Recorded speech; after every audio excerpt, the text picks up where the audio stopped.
Bismillahirrahmanirrahim. Assalamualaikum warahmatullahi wabarakatuh. Alhamdulillah rabbil alamin wa bihi nasta'in ala umurid dunya waddin. Wassalatu wassalamu ala asyrafil anbiya'i wal mursalin wa ala alihi wa ashabihi ajma'in wa man tabi'ahu ila nabiyya ba'dah.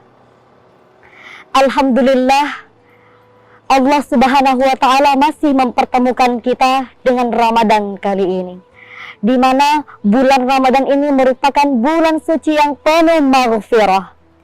Bulan Ramadan merupakan bulan yang di mana umat Islam seluruh dunia melaksanakan ibadah puasa. Sebagai pilar keagamaan, perlu kita ketahui bahwasanya ibadah puasa juga memiliki beberapa etika-etika yang harus kita jaga. Apakah itu etika-etikanya? Yang pertama adalah berusaha sekuat mungkin untuk menjalankan sahur dan juga mengakhirkannya di penghujung waktu sahurnya. Rasulullah Shallallahu Alaihi Wasallam bersabda, "Tasahharu fa inna fis sahuri barakah." Yang artinya adalah sahurlah kamu karena pada waktu sahur itu merupakan waktu berkah.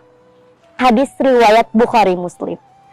Yang kedua adalah menyegerakan berbuka apabila telah sampai kepada waktunya. Mengapa demikian? Karena kita telah lelah dan letih menahan dahaga serta rasa lapar kita saat itu. Rasulullah Shallallahu Alaihi Wasallam bersabda, "La yazalun nasu illa ma'ajjalul fitrah," yang artinya adalah orang-orang yang senantiasa mempercepat dan menyegerakan berbuka ialah orang-orang yang mendapatkan kebajikan. Masya Allah. Poin yang ketiga adalah menghindari daripada rafats. Apakah itu rafats? Rafats adalah berkata-kata yang kotor.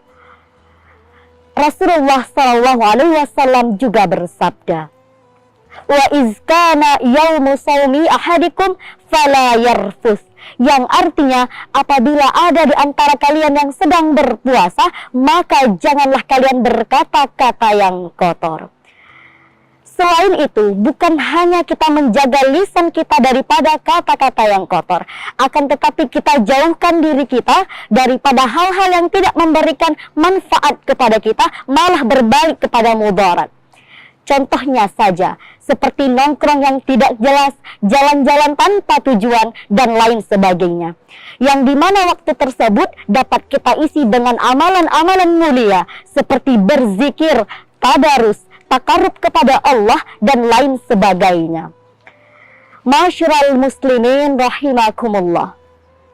Pada poin yang keempat adalah kita dianjurkan untuk tidak banyak makan. Mengapa demikian? Karena ibadah puasa bukanlah ibadah yang menjadi ajang balas dendam ketika berbuka. Kebanyakan manusia pada saat ini menjadikan waktu berbuka sebagai ajang untuk balas dendam karena telah letih dan lelah dalam menahan segala lapar dan dahaganya. Perlu kita ketahui, wahai saudara-saudaraku, kita juga perlu melihat bahwasanya banyak di luaran sana saudara-saudara kita itu yang tidak bisa menikmati menu berbuka senikmat yang kita rasa. Karena apa? Karena adanya berbagai macam berbagai macam gangguan dan hambatan. Oleh karena itu, bukalah hati kita untuk bersyukur, untuk merasa cukup dengan apa yang kita makan ketika kita sedang berbuka. Sesungguhnya Allah sangat mencintai orang-orang yang bersyukur. Poin yang terakhir adalah mendermakan ilmu dan harta. Mengapa demikian?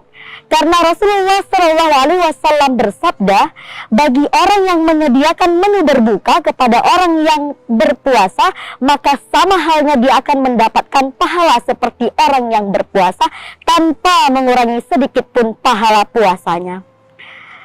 Semoga saja ibadah Ramadan pada tahun ini Allah menerima segala amal ibadah kita. Karena kita semua sebagai manusia biasa berharap Allah akan menerima segala amalan kita, karena jika tidak diterima, amalan ini akan terasa sia-sia. Mungkin hanya ini yang dapat saya sampaikan. Billahi taufiq wal hidayah wal ridha wal inayah wallahu muwafiq ila aqwamit thariq. Assalamualaikum warahmatullahi wabarakatuh.